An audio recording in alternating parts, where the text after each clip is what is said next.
موت کے بعد کیا ہوتا ہے؟ کیا ہمارے وجود کے ساتھ سب کچھ ہی ختم ہو جاتا ہے، یا موت کے بعد ہم کسی دوسرے روپ میں زندہ رہتے ہیں؟ آخر وہ کیا چیز ہے جو ہمیں ہوش و حواس والا عاقل انسان بناتی ہے؟ وہ کون سی چیز ہے جو ہمارے وجود کا احساس دلاتی ہے؟ آپ دیکھ رہے ہیں وزڈم ڈوز۔ چونکہ یہ ویڈیو ہماری پہلے سے چلتی سیریز سے ہٹ کر ہے، تو کامنٹ کر کے ضرور بتائیے کیا اسی طرح کی مزید ویڈیوز آنی چاہیے۔ تو ہم بات کر رہے تھے ہمارے وجود سے جڑی ایک عظیم مسٹری کی، ایک ایسی گتھی جسے سلجھانے میں آج تک سائنس کامیاب نہیں ہو پائی۔ تاہم آج کی جدید دنیا کے فزسٹس، بایولوجسٹس اور فلاسفرز اس عظیم مسٹری کے جواب کے کافی قریب پہنچ چکے ہیں کہ کیا موت کے بعد بھی زندگی ہے؟ کیا موت کے بعد ہمارا خاتمہ ہو جاتا ہے، یا موت سے ہمکنار ہونے پر آگے بس اندھیرا، سناٹا اور بس؟ یا پھر ہمارے جسم میں کوئی ایسی ڈیوائن پاور ہے جو ہماری موت کے بعد ہمارے جسم سے باہر ہی صحیح مگر زندہ رہتی ہے؟ فلسفی ہوں یا سائنسدان ہزاروں سال سے اس راز کو پانے کی کوششوں میں لگے ہیں، اور ظاہر ہے یہ اس دنیا کے بارے سب سے بڑے سوالات میں سے ایک ہے، کیونکہ یہ وہ سوال ہے جسے آج یا کل ہم سب کو سامنا کرنا پڑے گا۔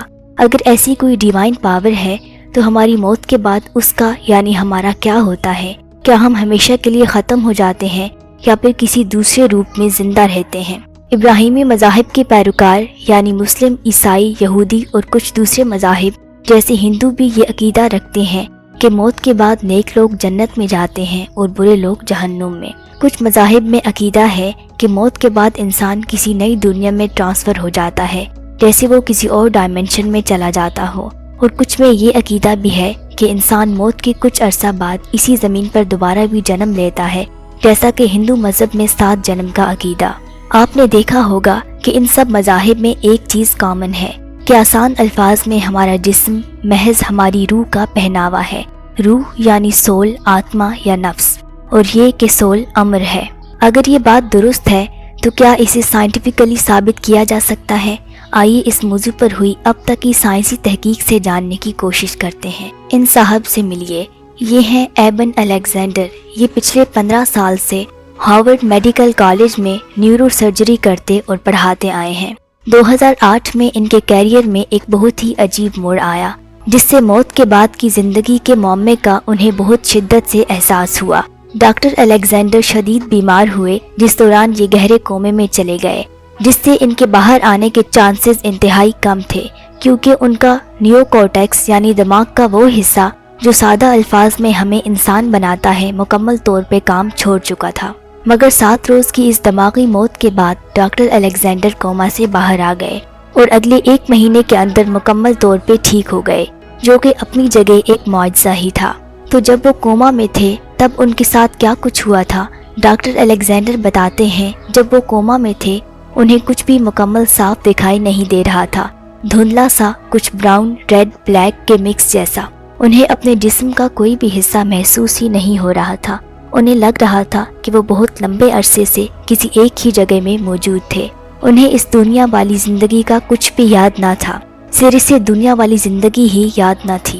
جب وہ ICU میں تھے تب ان کے ارد گرد کیا ہو رہا تھا انہیں کچھ معلوم نہ تھا۔ انہیں بس دھیما سا ساز سنائی دے رہا تھا، اور پھر اس ساز کے ساتھ ہی اندھیرا اور دھندلا پن چھٹتا چلا جا رہا تھا۔ انہیں لگ رہا تھا کہ جیسے یہ ساز ہی انہیں کہیں لے جا رہا ہو، کہ اچانک وہ کہیں خوبصورت وادیوں میں پہنچ گئے۔ انہیں بس یہ لگ رہا تھا کہ وہ اڑ رہے ہیں، مگر انہیں اپنے جسم اور اعضاء کا کوئی احساس نہیں تھا۔ نہ جسم کا ماس تھا، نہ کوئی درد، نہ تکلیف، اور وہ سکون سے اڑے جا رہے تھے۔ انہیں لگ رہا تھا جیسے وہ کوئی بہت ہی چھوٹا سا پارٹیکل یعنی ذرہ ہے، اور وہ ذرہ ہی دراصل ان کا کل ہے۔ ڈاکٹر الیگزینڈر کہتے ہیں کہ اس کے بعد وہ ایک اور ہی دنیا میں داخل ہو گئے جسے وہ ایکسپلین نہیں کر پا رہے۔ تاہم بعد میں انہوں نے اپنی کتاب proof of heaven A Neurosurgeon's Journey into the Afterlife میں اس دنیا کو کور کا نام دیا۔ یہ جگہ اتنی زیادہ بڑی تھی کہ جس کا کوئی کنارہ نہیں تھا، گو کہ منظر بہت زیادہ صاف نہیں تھا۔ تاہم ڈاکٹر الیگزینڈر نے دیکھا کہ وہ اس دنیا سے باہر کسی اور دنیا میں بہت ہی پرسکون زندگی کا احساس کر رہے تھے۔ ڈاکٹر الیگزینڈر کو جو تجربہ ہوا یہ نیا نہیں تھا، پہلے بھی لاکھوں کروڑوں لوگوں کو ایسے تجربات ہوتے رہتے ہیں جو موت کے منہ سے باہر آتے ہیں، اور کم و بیش وہ سبھی لوگ ایسی ہی باتیں بتاتے ہیں۔ لہٰذا ڈاکٹر الیگزینڈر کو ہوئے اس تجربے کو بے بنیاد کہہ کر چٹکی میں نہیں اڑایا جا سکتا، کیونکہ یہ کوئی عام آدمی نہیں بلکہ خود سائنٹسٹ ہیں۔ اس تجربے نے تو ان کی زندگی ہی بدل ڈالی ہے۔ اب ان صاحب سے ملیے، یہ ہے ڈاکٹر بروس گریسن۔ یہ ورجینیا یونیورسٹی میں psychiatry and neuro behavioural sciences کے پروفیسر ہیں۔ انہوں نے موت کے منہ سے واپس آنے کے 1000 سے بھی زائد کیسز کی اسٹڈی کی ہے۔ ان کا بھی کہنا ہے کہ موت کی دہلیز سے واپس لوٹنے والے سبھی لوگوں کا تجربہ قریب ایک سا ہی ہوتا ہے۔ انہیں بہت ہی سکون اور سکھ کا احساس ہوتا ہے۔ انہیں لگتا ہے کہ انہوں نے جسم کو چھوڑ دیا ہے۔ انہیں روشنی نظر آتی ہے اور لگتا ہے وہ روشنی انہیں اپنی طرف کھینچ رہی ہے۔ کچھ لوگوں کو کوئی فرشتہ یا کوئی ایسی ہی ڈیوائن پاور بھی نظر آتی ہے۔ تاہم کئی سائنسدان ان دعووں کو نہیں مانتے۔ ان کی دلیل یہ ہے کہ یہ سب انسانی دماغ کا فطور ہے، جو اس وقت ہوتا ہے جب بہت زیادہ جسمانی دباؤ کے سبب ہمارے دماغ کے نرو سیلز کو آکسیجن نہیں مل پاتی۔ 70 کی دہائی میں امریکی ایئر فورس نے انجانے میں اسی دلیل پر تجربہ کیا تھا۔ سائنسدانوں نے پائلٹس کو ایک مشین میں گھما کر ان کے جسموں پر بھاری جی فورس ڈالی تھی۔ خلا میں جانے والے تمام خلابازوں کو جی فورس کا سامنا کرنا پڑتا ہے، اس لیے انہیں خلا میں بھیجنے سے پہلے اس مشکل تجربے سے گزارا جاتا ہے۔ اس میں جب پائلٹس کا سارا خون کھینچ کر ان کے پاؤں کی طرف آ گیا تو ان کے دماغ میں آکسیجن کی شدید قلت ہو گئی تھی، جس کی وجہ سے وہ سارے بے ہوش ہو گئے تھے۔ ہوش میں آنے پر ان پائلٹس نے بتایا تھا کہ انہیں ایک چمکتی روشنی دکھائی دی تھی۔ کچھ نے کہا کہ وہ اپنے جسم سے باہر آ گئے تھے اور اوپر سے اپنے جسم کو دیکھ رہے تھے۔ یہ سب تجربات ان لوگوں کے تجربات سے ملتے جلتے تھے جو موت کے منہ سے واپس آنے والے بتاتے ہیں۔ تاہم تجربات ایک جیسے ہونے کے باوجود ان لوگوں میں ایک تو بہت بڑا فرق یہ تھا کہ یہ لوگ کسی بیماری یا کسی حادثے کی وجہ سے موت کی دہلیز پر قدم رکھ کر واپس آئے تھے، جبکہ پائلٹس پر ایک ایکسپیریمنٹ کیا گیا تھا جس میں ان پر جی فورس لگائی گئی تھی۔ اور دوسرا فرق یہ تھا کہ ان پائلٹس میں سے کسی کو بھی فرشتے یا کسی ایسی ڈیوائن پاور کو یا کسی رشتہ دار کو دیکھنے جیسا تجربہ نہیں ہوا تھا۔ تو اس کا کیا مطلب لیا جائے؟ کیا موت کی دہلیز سے واپس آنے والے لوگوں کو محسوس ہونے والی چیزیں ان کے دل کی آخری مرادیں ہوتی ہیں جو انہیں دم توڑتے وقت دکھائی دیتی ہیں، یا پھر یہ اس بات کا ثبوت ہے کہ موت کے بعد بھی کچھ ہے؟ سائنسی راستے سے تو اس گتھی کو سلجھانے کے لیے ایسے سائنٹیفک تجربات کی ضرورت ہے جس سے انسانی روح، آتما، سول یا نفس کا پتہ لگایا جا سکے۔ کیا روح کوئی خیالی من گھڑت چیز ہے یا پھر اس کائنات کا کوئی بنیادی عنصر ہے؟ کیا موت کے بعد زندگی ہے؟ یہ سوال سائنسدانوں کے لیے ایک دوسرے بنیادی سوال سے جڑا ہوا ہے، وہ یہ کہ کانشیسنس یعنی شعور یا ہوش و حواس کیا ہے؟ یہ شعور یا ہوش و حواس آتے کہاں سے ہیں اور موت کے بعد چلے کہاں جاتے ہیں؟ تو آئیے اس سوال کا جواب جاننے کے لیے یونیورسٹی آف ایریزونا کے ڈاکٹر اسٹارٹ ہیمر-آف سے ملتے ہیں، جو یہاں کانشیسنس اسٹڈیز کے ڈائریکٹر ہیں، جن کا اس فیلڈ میں بڑا نام ہے۔ ڈاکٹر ہیمر-آف ایک ماہر اور پریکٹسنگ اینستھیزیولوجسٹ بھی ہیں۔ یہ بتاتے ہیں کہ مریضوں کو اینستھیزیا دینے کے بعد انہیں وقت کا کچھ پتہ نہیں چلتا۔ انہیں معلوم نہیں ہوتا کہ وہ 10 منٹ سے بے ہوش تھے، 10 گھنٹے سے یا پھر 10 دنوں سے۔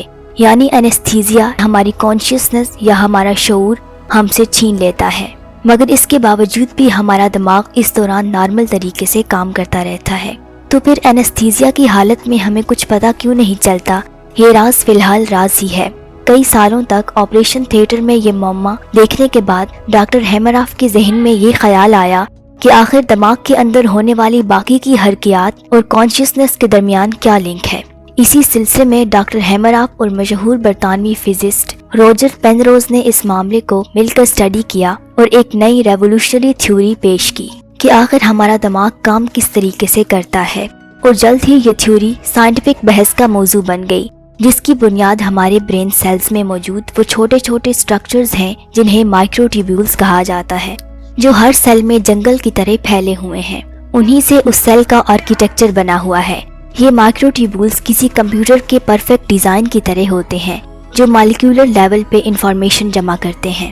سائنسدانوں کا ماننا ہے کہ یہ مائکروٹیبیولز نیورونز کے ساتھ مل کر ہمارے دماغ میں کمپیوٹر کی طرح کام کرتے ہیں۔ دلچسپ بات یہ ہے کہ ہمارے دماغ کے 2 بڑے ہیمیسفیئر یعنی کرے ہیں۔ ان میں سے ہر حصہ جسم کی الٹی سائڈ کو کنٹرول کرتا ہے، اور اس سے بھی دلچسپ بات یہ کہ ہمارے دماغ کے ان دونوں ہیمیسفیئرز کے اپنا اپنا انڈیپینڈنٹ کام کرتے ہوئے بھی ان میں سے کسی ایک میں جب کوئی حرکت ہوتی ہے تو اس کا اثر دوسرے پر بھی ہوتا ہے۔